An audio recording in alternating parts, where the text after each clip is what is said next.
নদীপথে যাত্রা শুরু করলো ছোট ছোট নৌকা মালিক ও মাঝিরা। মূলত তাদের দাবি রয়েছে, একাধিক দাবি, যেমন বড় ট্রলার ও ট্রলি কারণে কিন্তু সংকটে পড়তে হচ্ছে এই ছোট ট্রলারগুলো। আর সেই কারণে ফ্রেজারগঞ্জ থেকে ফারাক্কা পর্যন্ত নদীপথে যাত্রা করছে ছোট ছোট মৎস্যজীবী ট্রলার। তবে দেখার বিষয় তাদের এই যে দাবি দাবা কবে সম্পূর্ণ হয়।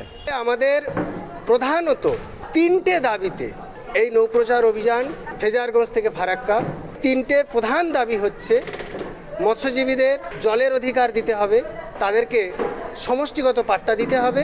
মৎস্যজীবীরা যে জায়গাগুলো ব্যবহার করে নৌকো রাখা, মাছ শুকানো, যাকে আমরা খটি বলি, তারা যে জায়গাগুলো ব্যবহার করে সেই জায়গাগুলোর উপরও তাদেরকে সমষ্টিগত অধিকার দিতে হবে। সব ধরনের ধ্বংসাত্মক মৎস্য শিকার, ট্রলিং সহ সব ধরনের মৎস্য শিকার বন্ধ করতে হবে।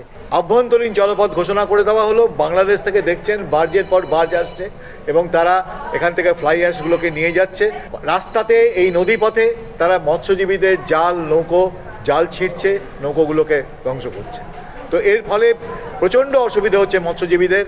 তারা একটা জিনিস মনে রাখবেন, কৃষিকাজের আগের থেকেই মৎস্যজীবীরা মাছ ধরছেন। আমাদের পৃথিবীর ইতিহাসে কৃষিকাজ যবে থেকে শুরু হয়েছে তার থেকে অনেক আগে মাছ ধরা, মৎস্য শিকার শুরু করেছেন মৎস্যজীবী। মৎস্যজীবীদেরকে শুধু সচেতন করা নয়, উদ্দেশ্য আমাদের এই দাবিগুলা সরকারের কাছে পৌঁছে দেওয়া। ইতিমধ্যেই আমরা মাননীয় সরকার বাহাদুরের সাথে গত কয়েকদিন আগে আমরা বৈঠকে বসছিলাম মাননীয় মৎস্যমন্ত্রীর সাথে। এই যাত্রা আমরা নদীপথে করব। ট্রলি ট্রলার বন্ধ করতে হবে। ট্রলি ট্রলার সব মাছ নিয়ে নিচ্ছে, ছোট নৌকোর কোনো উন্নতি হচ্ছে না, ব্যবসা করতে পারছে না। এই ট্রলি ট্রলার যাচ্ছে, জাল ছিঁড়ে যাচ্ছে, আমাদের কোনো কিছু করতে পারছি না। আমার শহর কাকদ্বীপ থেকে মানস প্রধানের রিপোর্ট, কলকাতা টিভি।